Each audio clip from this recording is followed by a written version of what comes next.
Yeah, so the idea is I'm just going to do a video clip of the challenges we have with the footpaths in Bayworth and Sunnywell. The current footpath that goes through the quarry that's on the definitive map is here, and it's been temporarily closed by the Oxfordshire County Council, and I'll just show you the way it would go. This is obviously the temporary closure order at the moment, and that's been ongoing for years, mainly because of the concerns about access and safety, and I'll show you what the challenges are. But this is the path as it is.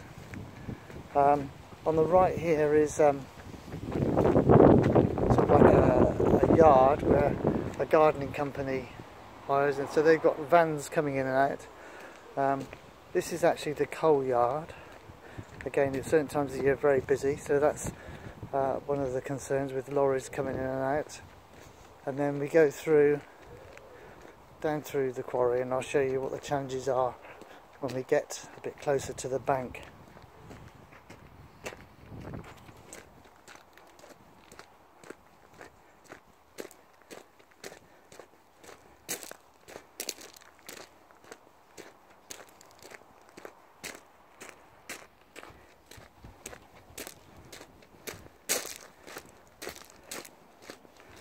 So this is where the footpath is shown on the definitive map. It goes around here, alongside the old cottages which are now derelict, which we're actually using as storage at the moment. They're pretty dodgy inside, but anyway, this is the path alongside here, and on the right here is a stream, which is a ditch where you'd have a stream in the winter when it's heavy rain. So this is where the path would go.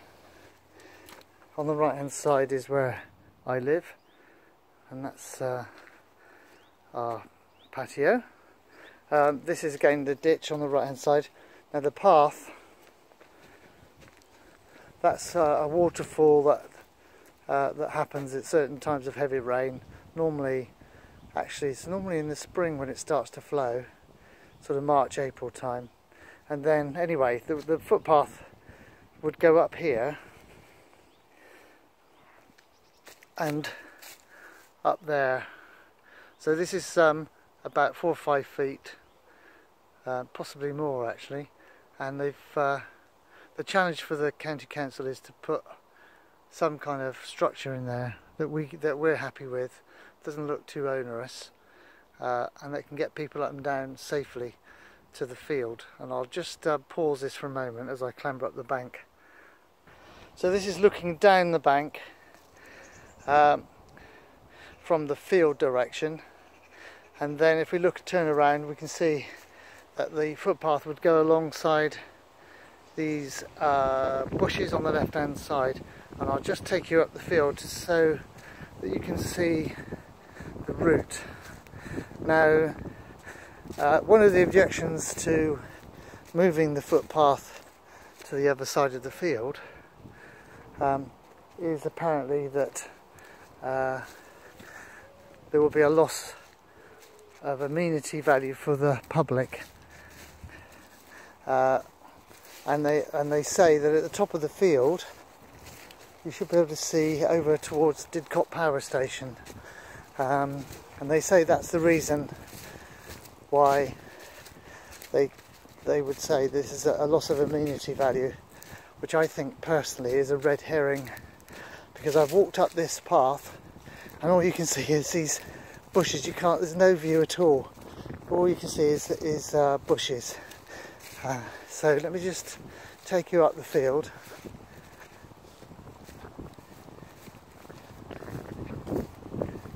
I mean, the only view, this is where there's a gap in the bushes, and the only view is fields and trees, whereas over there where the footpath would go, you know, they would just see fields and trees just like you would here. Anyway, let me take you up to the top of the field. So this is halfway up the field, and as you can see, all around is just trees. Down there is the quarry. So still no sign of any view being affected, because there isn't one. So this is where the footpath ends and joins, or where the footpath connects with the other one at the top of the field, on the top of the hill. This is where they say that if it was permanently closed, the public amenity, I'm out of breath from climbing that hill. All you see is the trees on the right hand side. There's no view over to the right that would be impaired. Now, as you can see, this is where there's a temporary closure on this footpath from this angle.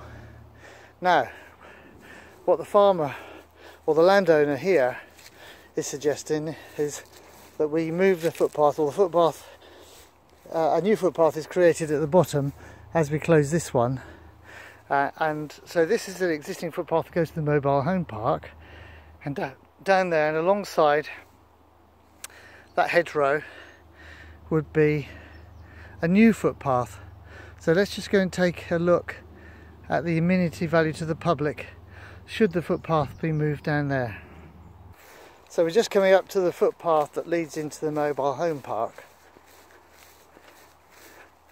Just to give you a bearing, I'll just show you where we've just come from. So let's go down here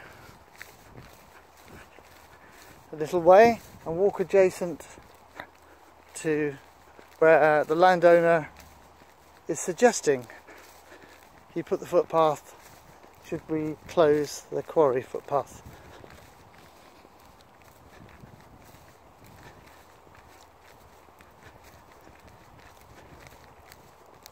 So here's the stile that goes into the mobile home park.